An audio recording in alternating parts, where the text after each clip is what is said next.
Hello. Today is Monday, February 9th. It is 4:08 p.m. and we are picking up exactly where we left off in the last vlog. I will, however, start with a preface. That noise, if you can hear it, I don't know how well this is blocking out exterior sounds, but that noise is a robot vacuum that I got. It is currently vacuuming the apartment for me. So that's what that noise is. That is a not a litter robot. That is a vacuum robot. So today was better than all of last week was combined. Today I woke up at 10:30 and I made breakfast, which I don't really do that often. I had oatmeal and a big load of tater tot crowns, which I used as hash browns.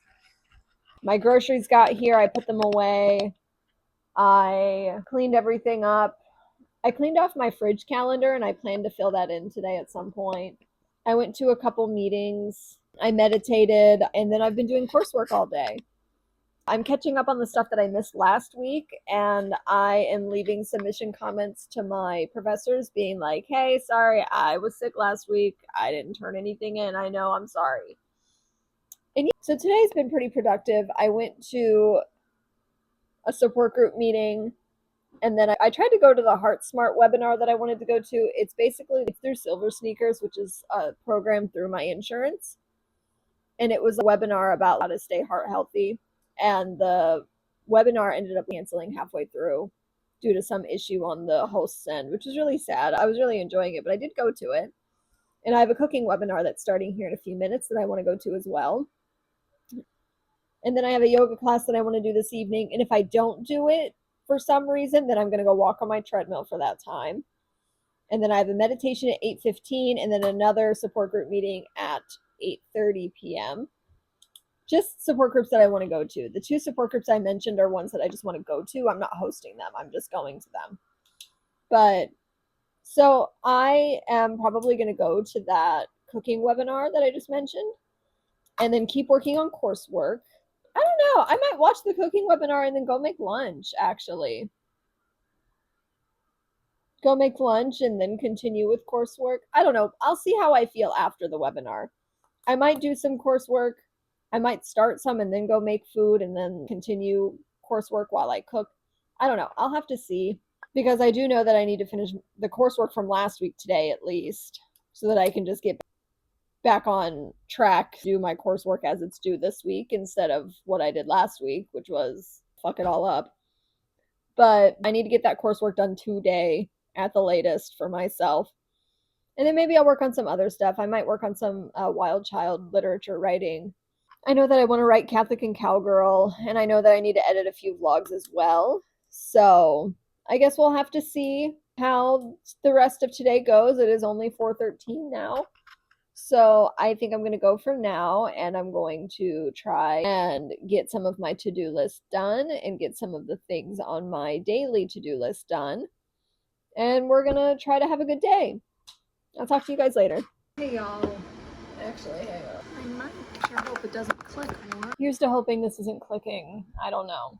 I'm going to try to not touch it and see what happens. But today is Tuesday, February 17th. It's 1:51 p.m. and I'm going to be filling in for the rest of the week from last week because I didn't vlog anything. It was another one of those weeks where I didn't do anything. So I didn't really do much. So there isn't much to report on. I'm going to be honest. For example, I haven't even filled in this week's planner and it's Tuesday. Usually I do that Sunday night. But God, I wish I remembered last week a little bit better. I need to start making notes again. Anyway, so I didn't get a lot, but I got a lot done with the organization I'm trying to build. I did end up writing all of the guidelines, which is really good because that was one of the more daunting things that I needed to do. I wrote the support group guidelines, which are the guidelines that are going to be used in the support group settings. These are going to be read at every meeting, either the full version or the shortened version. If my freaking page would load, that would be awesome. I wrote the guidelines. They are all here.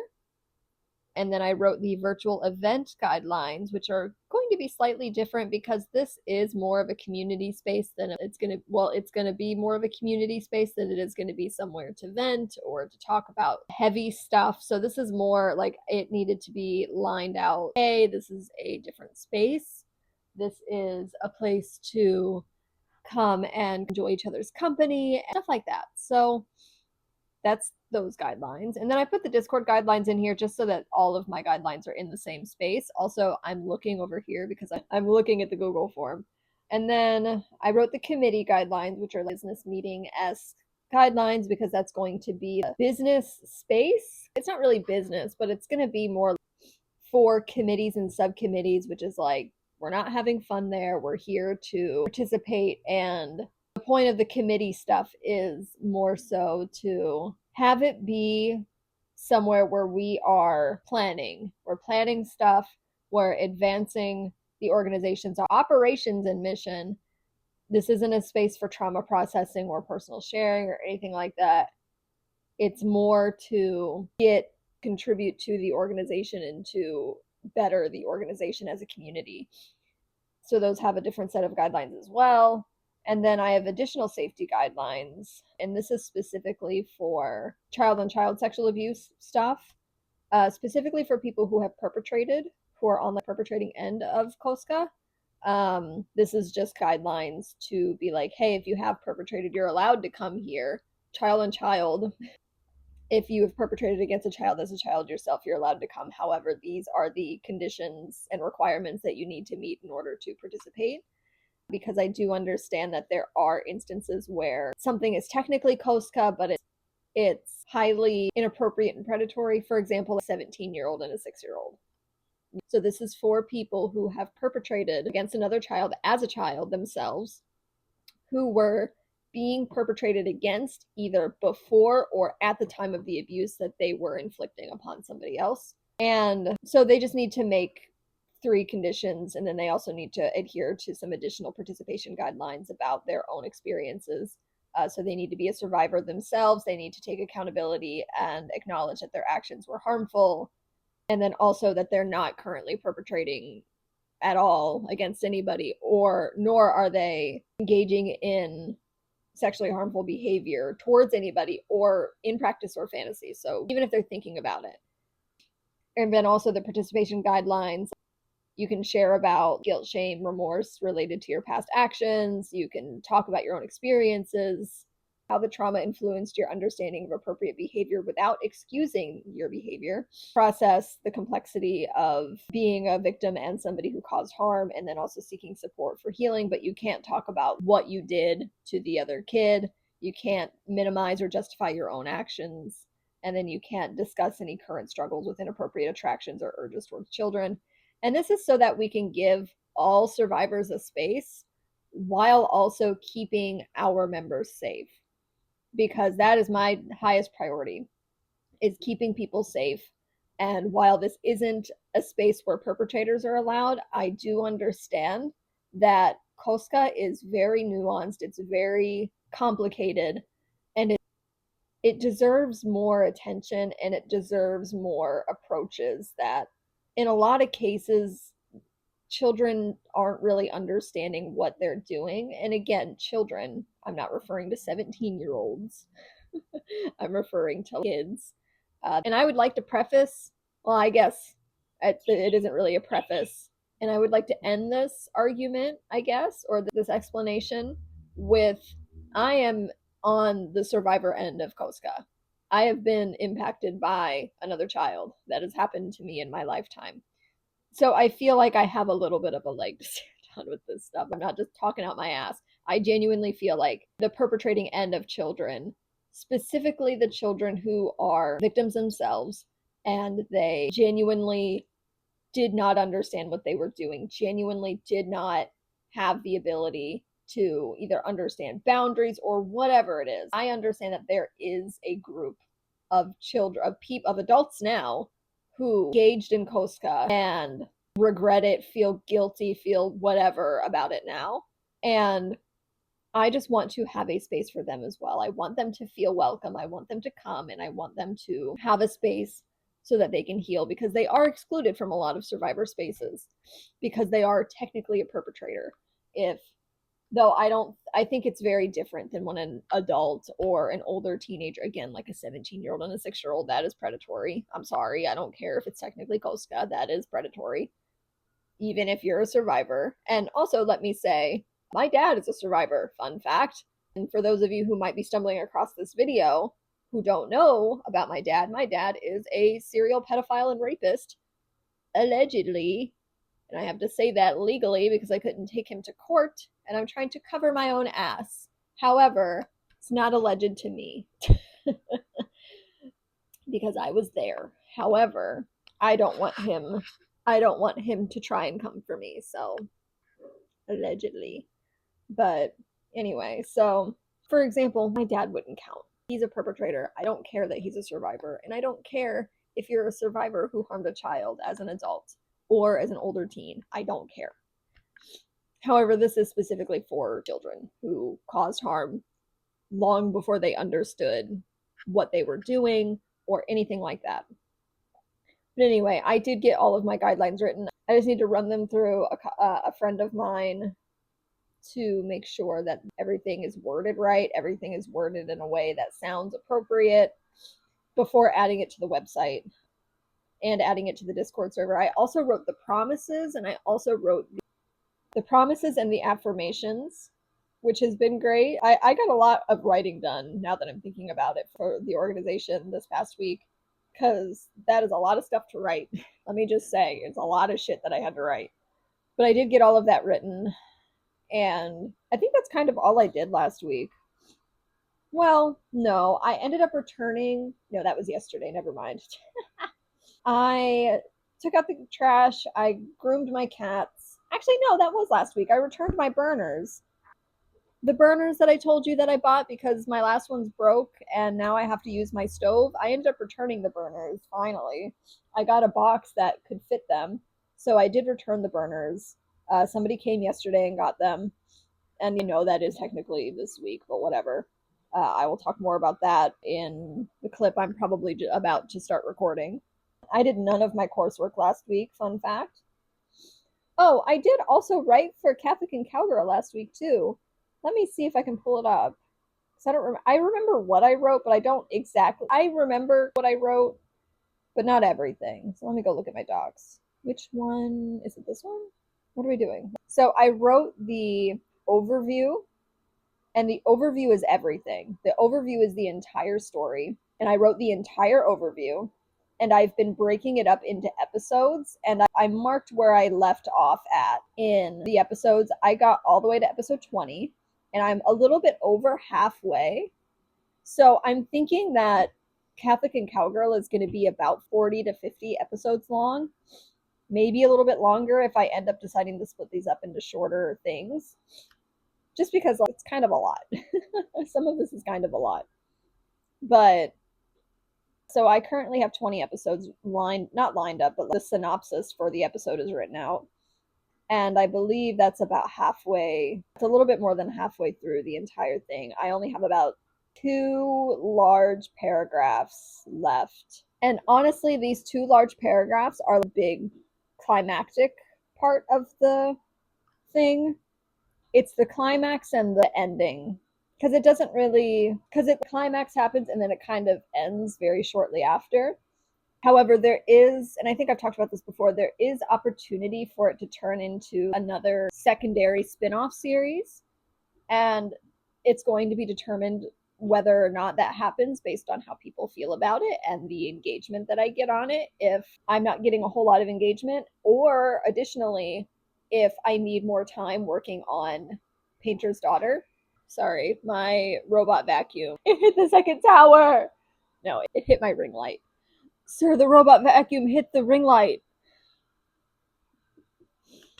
Anyway, so I have pretty much everything written. Oh, it has the potential of turning into a spin-off, but it's going to depend on if I need more time for Painter's Daughter to be written, if I need more time to process it and write it. If it does well and people really like it and want a spin-off, or actually no, those are the only two. If people like it and the engagement's really good, I will do a spinoff. And if people didn't like, let's pretend people didn't like it, but I need more time for Painter's Daughter, I will do a spinoff.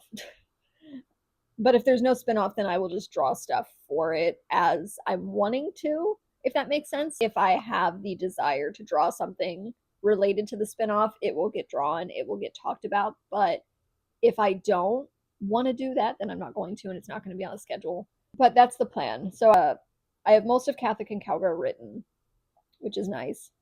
Can I see my word count? It's currently 3,500 words, 3,585. But it's just an overview and then also the episodes themselves. But I'm not done, so. But I think I'm going to go wash my pots so that I can start making lunch. And then once my pots are boiling, I think I'm going to come back and record for yesterday and then also this morning. So that is going to be the end of this one. Oh, wait, no. I forgot. Never mind. It was my best friend's birthday last week. Her birthday is on February 14th. She is now my age. She is now 28 years old, and she doesn't watch my videos, but still, happy birthday to her. And say happy birthday to her if you got this far in the comments. If you got this far, you better say happy birthday to her. It is important that you say happy birthday to her. I don't know if she wants her name on the internet, but I'm just going to say, tell her happy birthday. Call her M, like the letter M. M as in morning. Call her M. You better tell her happy birthday. She's been my best friend for almost 10 years. You better say it. 9 years in September. And next year is 10 years, which is crazy. But anyway, so it was her birthday last week, and what did I do? I spent money on her. That was my primary thing. I bought her a Discord Nitro membership. It's just a month, but I think I am going to buy her the year once I get my student. I just don't have my student loans yet. So I wasn't able to afford the year for her. But I do want to get her the year. But I got her the month for now because I think I'll get it. I'll get the rest of my student loans before the month ends. So I'm going to do that. But for now, I gave her the month. And then I also sent her $30 to buy Deltarune. I don't know if she's bought it yet. I wish there was a way for me to buy it physically for her and send it to her, but she refuses to give me her home address, which is evil, by the way, because she has mine and she has my social security number. Fun fact. It's fine. I know why she doesn't.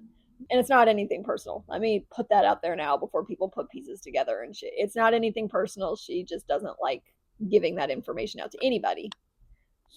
But anyway, so that's what I did for her birthday this year. I feel guilty. Usually I make her something or I'll write her something, but I've just been so busy. And then with this horrible, evil news that I got at the beginning of this month, I just haven't been able to do anything at all. So I bought her a couple things. I feel guilty, but I don't imagine she feels any type of way about it. I feel like it's kind of that one meme where it's, oh man, that guy brought a better cake than I did. And then somebody else coming up and being like, oh, you cakes. I don't imagine she's feeling any type of way because I couldn't do the other stuff or because I just bought her stuff instead. However, that doesn't stop my anxiety from feeling like that's what happened or that's how she's feeling. But anyway, so now that's going to be the end of this vlog. That is everything for this week. I'm going to go wash my pots and let them boil so that I can have some lunch here shortly. And you will probably see me in this exact same outfit, probably sitting in a slightly different position though, talking about the rest of this part of the week. I do think I've fallen behind on vlogs. I don't think a vlog uploaded on this past Sunday, so terribly sorry. I am now about to be 5 weeks ahead though, which is really great. I will say I do quite enjoy being very ahead. It gives me a lot of buffer time. However, there are moments like this one where I could not keep up, and it's mostly because I got the horrible, evil news at the start of this month. But I am starting to feel a little bit normal again, so that's at least good. But I'm going to go and do all that. This is the end of the video. Thank you so much for watching. I really appreciate you guys for watching this, especially because it's kind of boring. I'm not gonna lie. These are kind of dull, but whatever. You're here for my personality and to be nosy. Anyway, thank you guys so much for watching this. Say happy birthday to M in the comments. I demand it. and I will see you guys in the next one. Bye.